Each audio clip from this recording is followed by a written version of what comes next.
Hepatitis A virus দিয়ে কিন্তু আমাদের হেপাটাইটিস হতে পারে এবং এর ফলে কিন্তু জন্ডিস দেখা যায়।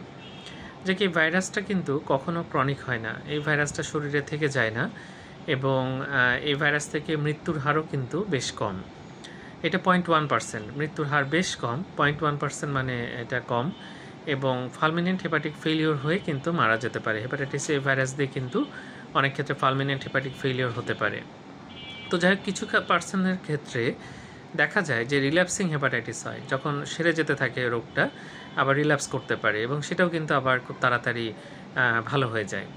তো রিল্যাপসিং হেপাটাইটিস হতে পারে, এটা একটা মাথায় রাখতে হবে। আমি আগেই যেটা বললাম যে ক্রনিক ক্যারিয়ার অর্থাৎ 6 মাসের বেশি সময় ধরে এটা সাধারণত শরীরে থাকে না। আর হেপাটাইটিস এ ভাইরাস দূষিত খাবার পানির মাধ্যমে আমাদের শরীরে ঢোকে, সুতরাং বাইরের খাবারের ব্যাপারে খুব সাবধান থাকতে হবে এবং এটা বেশিরভাগ ক্ষেত্রে পুরোপুরি রিকভারি হয়ে যায়, যেটা বললাম।